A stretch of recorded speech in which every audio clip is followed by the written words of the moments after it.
We think it's best if you skip party this year, Emma. We want peace and calm for once. My mother's text glowed on my phone screen, each word hitting like a small dagger. Your sister Kate is bringing her new fiancé, and we don't want any tension.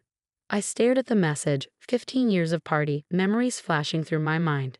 15 years of hosting elaborate celebrations in my restored Victorian home, of cooking meals that took days to prepare, of decorating every inch of space to create the perfect holiday atmosphere, all dismissed with a single text. My name is Emma Sullivan, and at 38, I'd just been uninvited from my family's party celebration, the one I'd been hosting since I was 23. The irony wasn't lost on me. They wanted to celebrate in peace in my sister's small apartment instead of my spacious home, the home they'd once called too extravagant, too ambitious for a single woman.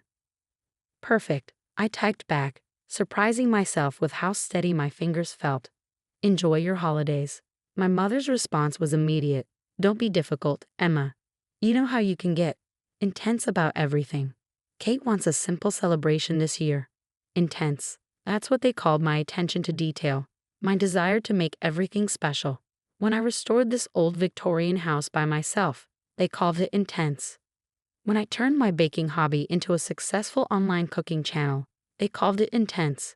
When I created magical party celebrations that neighbors talked about all year, they called it intense. I set my phone down and looked around my living room. The party tree wasn't up yet.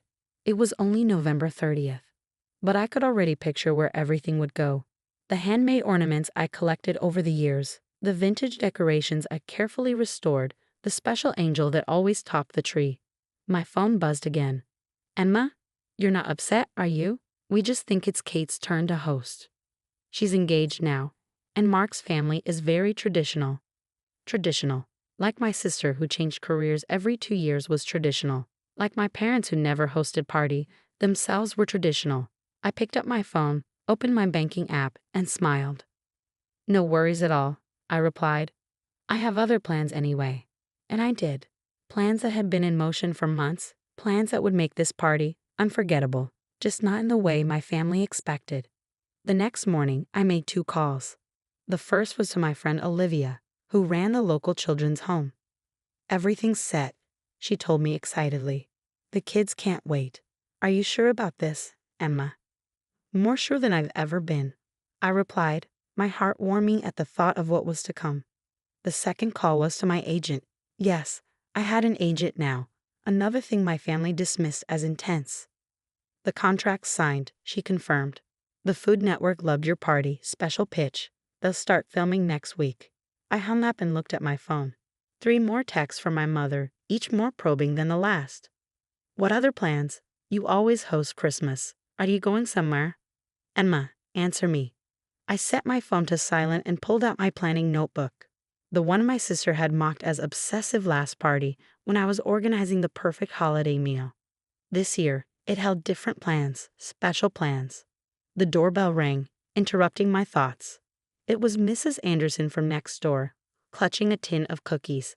Emma, dear, I just heard from your mother at the market. Is it true you're not hosting party this year? The whole neighborhood looks forward to your celebrations. I smiled, taking the tin. Don't worry, Mrs. Anderson. Party isn't canceled. It's just going to be different this year. Very different. As I closed the door, my phone lit up with another text, this time from Kate. Mom's worried you're mad. Don't be dramatic, sis. You know how overwhelming your Christmases can get. Mark's family likes things simple. I picked up my notebook again, running my finger down the carefully organized list. Simple wasn't in my vocabulary, and this party would prove why that wasn't a bad thing. My family wanted peace. They would have it, along with the realization of exactly what they'd given up. Let them have their simple Christmas. Mine was going to change lives, and they had no idea what was coming. The next 2 weeks flew by in a whirlwind of activity. While my family sent probing texts about my plans, I was busy transforming my Victorian home into something magical. The Food Network crew arrived, setting up equipment and capturing every moment as I decorated each room with a different theme. And this, I explained to the camera, gesturing to the massive tree in my living room, is our wish tree. Every ornament represents a child's party, dream. The producer wiped away tears as I showed her the handwritten wishes from the children's home, each one carefully transformed into a beautiful decoration. My phone buzzed constantly. Kate's messages grew more irritated. Mom says you're not even answering about party, dinner preferences. Are you trying to make me look bad? I smiled, remembering how last year she complained that my traditional party, dinner, was showing off. Now, apparently, my absence was equally problematic. The local news caught wind of what was happening. Local chef partners with children's home for party, miracle, read the headline. My mother called immediately. Emma, what's this article about? Are you doing this to spite us? No, Mom, I replied calmly, watching as volunteers helped set up the outdoor light display. I'm doing this because while you're all seeking peace, 30 children from the home have never experienced a real party celebration.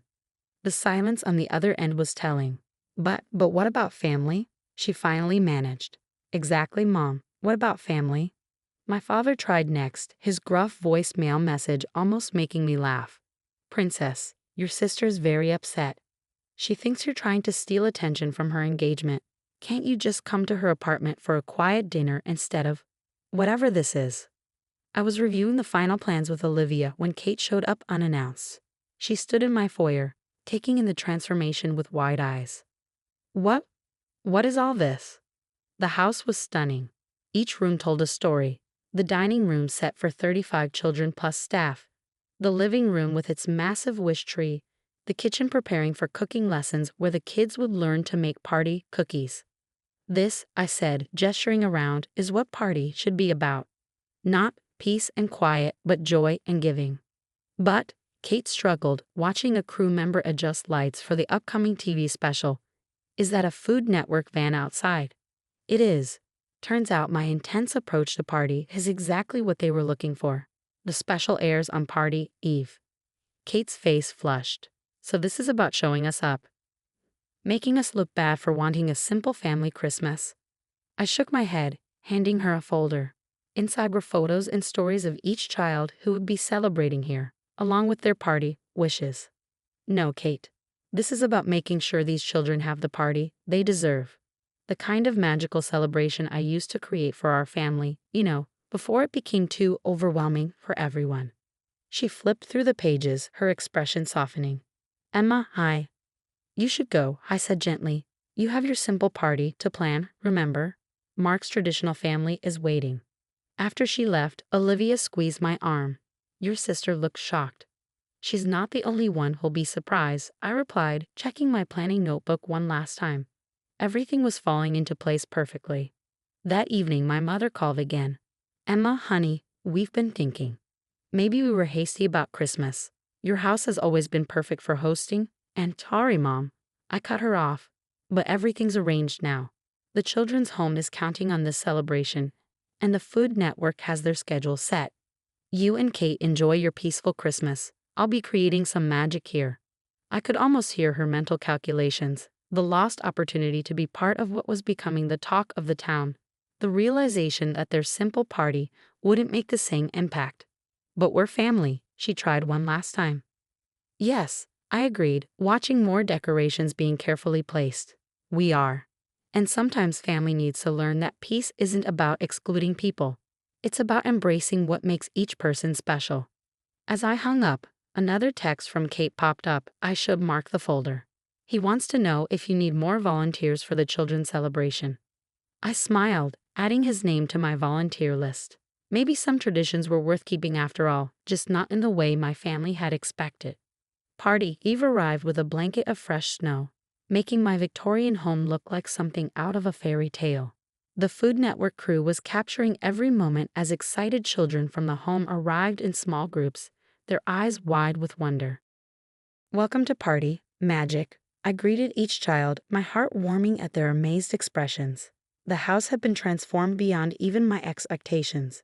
Every room sparkled with lights, each space designed to create perfect memories. My phone had been surprisingly quiet for the past few days. After Kate's fiancé and Mark volunteered, something had shifted. He'd spent several evenings helping set up, clearly impressed by the scale of what we were creating. Your sister talks about simple celebrations, he'd said one night. But this is what party should be. The party special began airing at 7 p.m. I was too busy with the children to watch, but Olivia kept me updated on the social media explosion.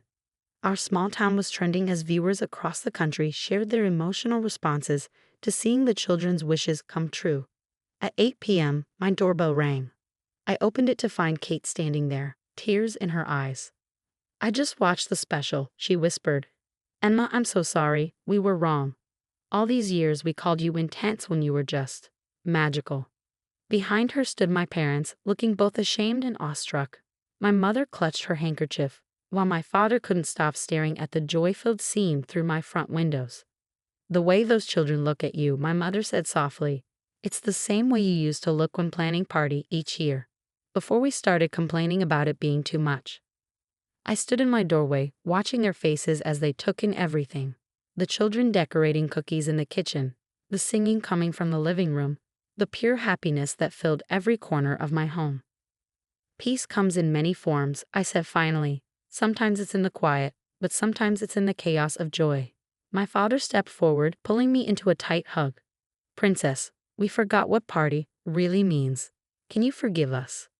Before I could answer, one of the younger girls from the home came running up. "Miss Emma, come quick. Tommy just found his wish ornament on the tree." I smiled at my family. "Would you like to come see what real party magic looks like?" They followed me inside, where Tommy, a shy 8-year-old, was clutching his ornament with trembling hands. Inside was a note confirming his greatest wish. He'd been approved for adoption, and his new family wanted to surprise him tonight. As Tommy fell into his new parents' arms, there wasn't a dry eye in the house. The Food Network crew captured it all, while my mother gripped my hand tightly. "This is what you do," she whispered. "You make dreams come true." Kate moved through the room, helping children with their cookie decorating, while Mark led a group in party carols. My father found himself surrounded by kids eager to hear his stories, his usual reserve melting away in the face of their enthusiasm. Later that night, as the celebration continued, my mother found me in a quiet corner. "When we said we wanted peace this Christmas, we thought that meant something simple and quiet. But this," she gestured to the joy-filled rooms, "this is real peace. Watching dreams come true, seeing love in action." "That's all I ever wanted to create," I replied. Every Christmas, every celebration, it was about making magic real. The evening wound down with hot chocolate and carol singing. The children, tired but happy, were safely returned to the home, except for Tommy, who left with his new family. The Food Network crew packed up, promising this would become a holiday tradition. As my family prepared to leave, Kate hugged me tightly. "Our simple party tomorrow seems a bit silly now," she admitted. "Any chance your intense sister and her magical house could host instead?" I laughed, pulling out my planning notebook. I might have already prepared for that possibility. My father chuckled. "Of course you did, Princess. You always think of everything." And so party day found my family back in my Victorian home, celebrating together as we always had. But this time, there was no criticism of my intense planning, no complaints about it being too much. Instead, there was appreciation for the magic that attention to detail could create, understanding that sometimes the biggest gestures bring the most peace, and recognition that family means accepting and celebrating what makes each person special. As we sat down to dinner, my mother raised her glass.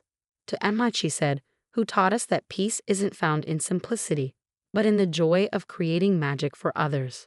I smiled, looking around at my transformed family. Sometimes the best gifts come wrapped in unexpected lessons, and the greatest peace comes from being truly understood.